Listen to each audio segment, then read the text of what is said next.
Good morning, dear friends, especially our dear Busconians and dear Salesian educators.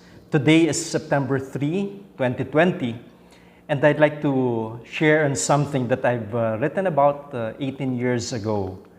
There are 8 who are considered the great fathers of the church, 4 from the east and 4 from the west. And those from the east are Saint Athanasius, Saint Gregory of Nazianzen, Saint Basil, and Saint John Chrysostom. Those of the west are Saint Jerome, Saint Ambrose, Saint Augustine, and our saint of today for September 3, Saint Gregory the Great, Pope and Doctor. You know, when you study church history, you would come upon these personages.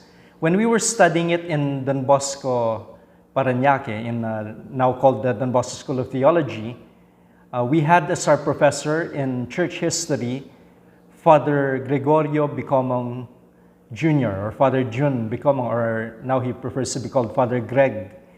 And when we studied church history with him, we did not fail to remember this saint, even until now. Why?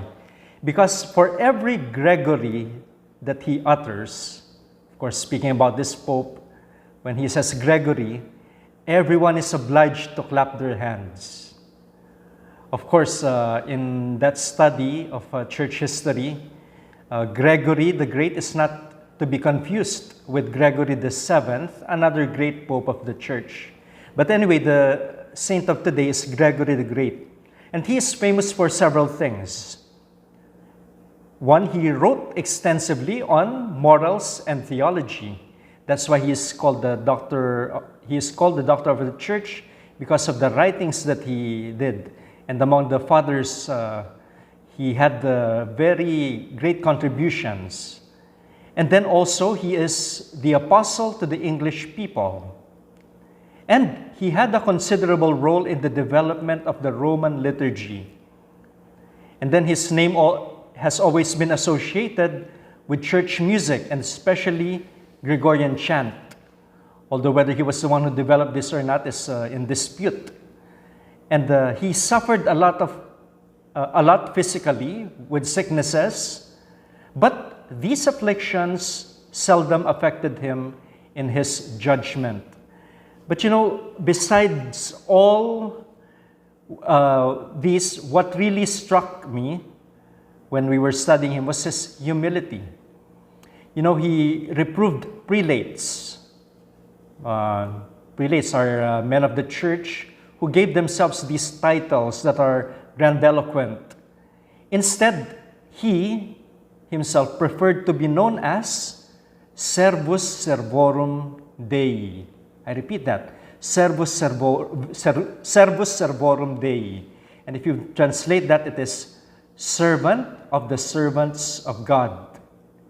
And it is a title which until now is still used by our popes. And this is a legacy of Saint Gregory the Great, Servus Servorum Dei.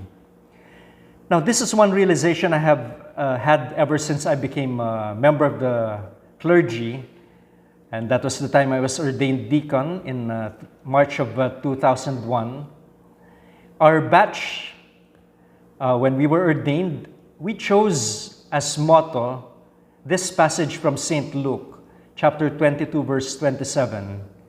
Here I am among you as one who serves.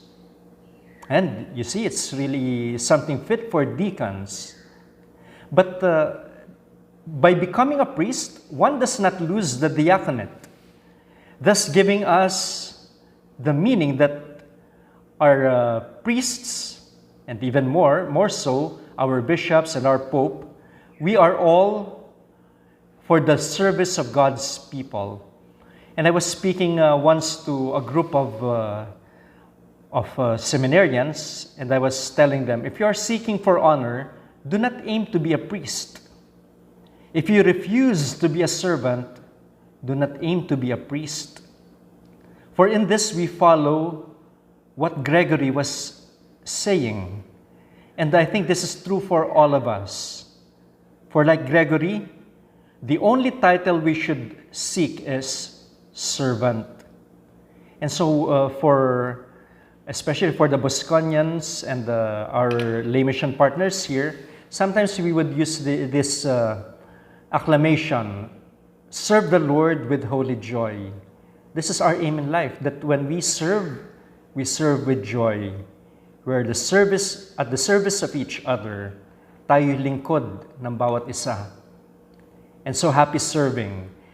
Today, I wish you all a great day, as I always do. And I entrust each one of us to the care of our Blessed Mother. And God bless you all.